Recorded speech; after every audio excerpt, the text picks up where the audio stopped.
The Monk. Young Dave moved into a house in the country. And when things settled down, as they tend to do, Dave heard a noise. A very particular noise.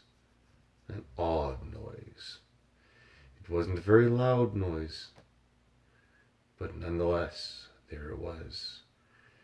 It would drift in his ear, and bounce around the back of his skull, and slowly trickle down his spine. But it was just a noise, and Dave went on with his day. As time went on, Dave had checked the plumbing and the power. He looked where he could and did what he could do, but he could not find the source of the noise anywhere within his home. So he checked the yard. And then he started walking his property. And one fine day, off in one far corner, the noise seemed just a little bit louder. And Dave decided to follow the noise. And as he followed, he crossed country, finally came to a grand big house standing all by itself. And Dave walked up and knocked on the door, and was surprised it was opened by a monk. And the monk stood there in brown and serviceable robes, with a cowl on his head and a smile on his face, and he said, "Good sir, how can I help you today?" Dave said, "Well, I hear a strange noise. I hear a very odd noise, and this noise seems to be coming from your very fine home." "Oh," said the monk, as his smile faded, "I am sorry, sir. That noise, that is the secret of our order. And I really would like to tell you, but you, sir, you are not a monk." And he closed the door, and Dave shrugged and went on his way. Years pass. Again, this noise has driven Dave to the point where he is ready to rip out his very teeth themselves if it would quiet the noise. But, alas, Dave knows what he has to do. And he walks to this fancy and fine house and knocks on the door. It is opened by the monk in his brown robes and smile. The monk says, "How can I help you, sir?" Dave says, "All right, I throw my hands up. I surrender. I would like to be a monk." "Welcome, brother," said the monk in his brown robes. "Come in and join our order." And Dave went into the monastery and began the life of a monk. He prayed, he chanted, he slept in cold rooms on little hard beds. But Dave persisted. And one day Dave was a monk. And Dave stood before the friar and said, "Friar, today I am a monk. Today can you please tell me the secret of the noise?" "Yes," said the friar, "today you are a monk. But to learn the secret of the noise, you must pass many tests and face many hardships." "Okay," said Dave, "what do I have to do?" The friar walked over and opened a door set in the wall, which led into a room where a big burly monk sat at a desk.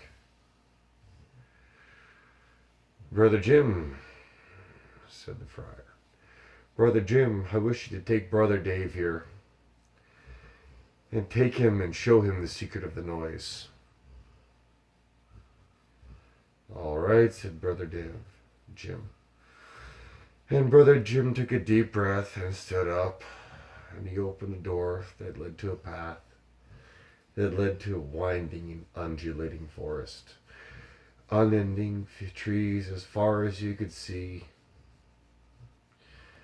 And they walked down the path and entered the forest. Whole stories could be told of the adventures they had. Chased by beasts, ravines deep, littered with thorns and boulders, swam across mighty and deep rivers, all the while the sound just trickling on in the background, urging Dave on, bringing him forward. Eventually, they crossed the forest and they came to a beach. And across this beach was an ocean. As far and as wide as they could see was nothing but water. "Now," said Brother Jim, "now, Dave. Now, my brother, now we build a raft and we fill it with food and supplies and we stock it for a long journey. And we cross the ocean to get to the source of the noise." "All right," said Dave. "Let's do this, my brother." And the two men built a raft and loaded it with supplies and got everything ready.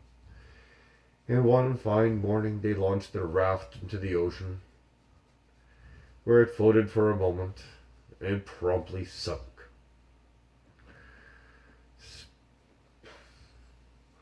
Sputtering and coughing, the two men swim to shore, look at each other, and sigh, and build a better raft. Stock it with food and provisions and water and rations, and away they go, sailing off. It was not a fine day, not a perfect morning, but they were sailing, following the noise. Well, the ocean that day had a sense of humor. The two men baked, the two men froze, they starved, they feasted, they famined. Oh, stories and songs could be told. Songs could be sung of the adventures that they went through upon this ocean. But eventually they washed upon a foreign and alien shore. And upon this foreign and alien shore was the start of a massive desert. And the two men gathered themselves up and what was up to their supplies and the little bit of dignity they had, and they started to cross the desert. Oasis to oasis, well to well, muddy water dripping, dropping, drops falling from a crevice in the rocks. Eventually the two men got across the desert. They are worn and brown and beaten and tired, but they have persevered, and they have come to a jungle. Yes, my friends, a deep and mighty jungle. Trees so high they blotted out the sun. Wild monkeys screaming, birds chattering, strange beasties roaming in the undergrowth. What could our heroes do but press on? Intrepidly forward they go, seeking the source of this ever-present noise. Eventually the two men, who by now have gone through hardships untold and things best unmentioned, come to the base of a mountain that stretches as high as the heavens. Covered in snow and glaciers and the occasional stray grumpy goat, is a great and imposing mountain.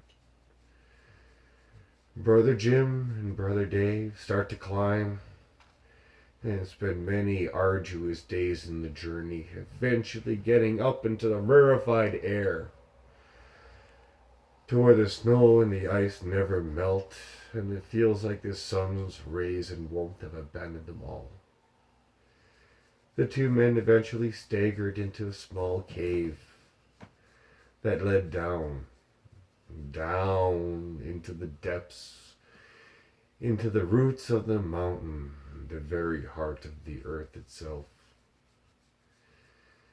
And way down deep, as low as they have ever been, there was a cavern with a chest. "Oh, oh my," said Jim. "Oh," said Dave. "Oh my what?" "The key for that chest is in my upper right-hand drawer of my desk." "Are you serious?" says Dave. But they turn around and off they go, through the twisting and winding chambers and passages of the cave, down the mountain, sliding, slipping, falling, crawling down the mountain, finally to the jungle. Through the jungle, the monkeys howled and threw fruits at them, the beasties prowled around them, and the men huddled by a little fire at night to keep warm and maybe a little safe. Eventually they made it to the desert and tripped across again, water source to water source, twisted into leather and jerky, rawhide and bone, iron and flint these two men are, as they continue to the ocean. Their raft has long since succumbed to the sands of time, so now they build a boat, a fine and serviceable ship and vessel to carry them across the sea. And away they sail, navigating by the stars, following the vast and twinkling lights, till eventually they get back to the forest. Through the winding and twisting path, down over they go, through over the rivers, down the deep valleys and ravines.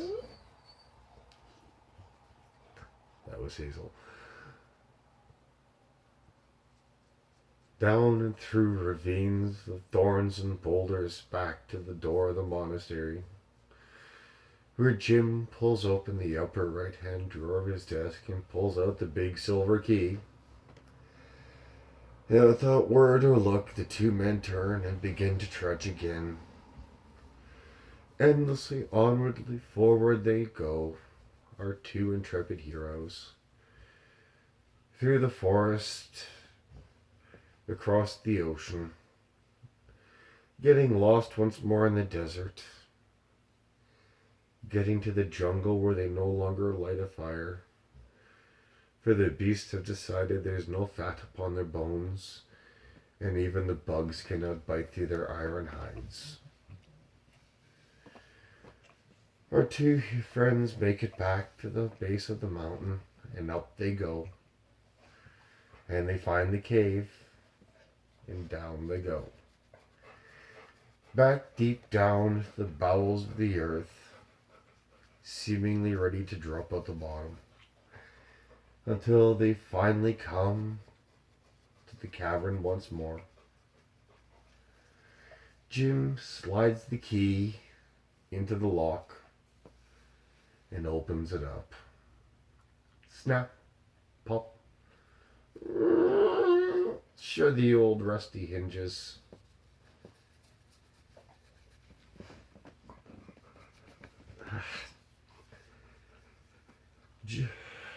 Jim looks at Dave. "Are you ready, my brother?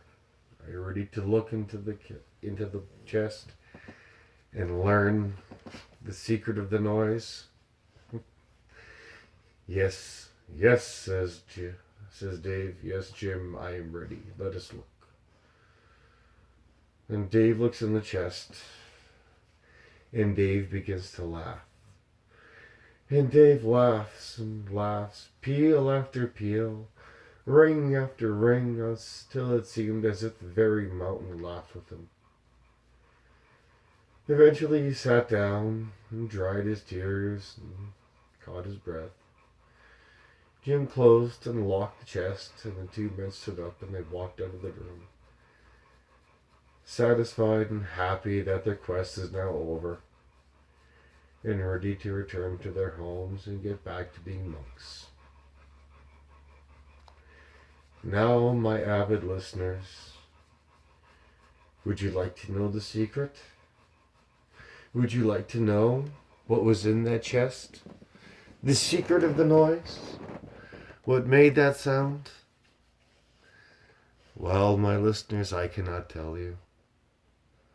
For you, most assuredly, are not a monk.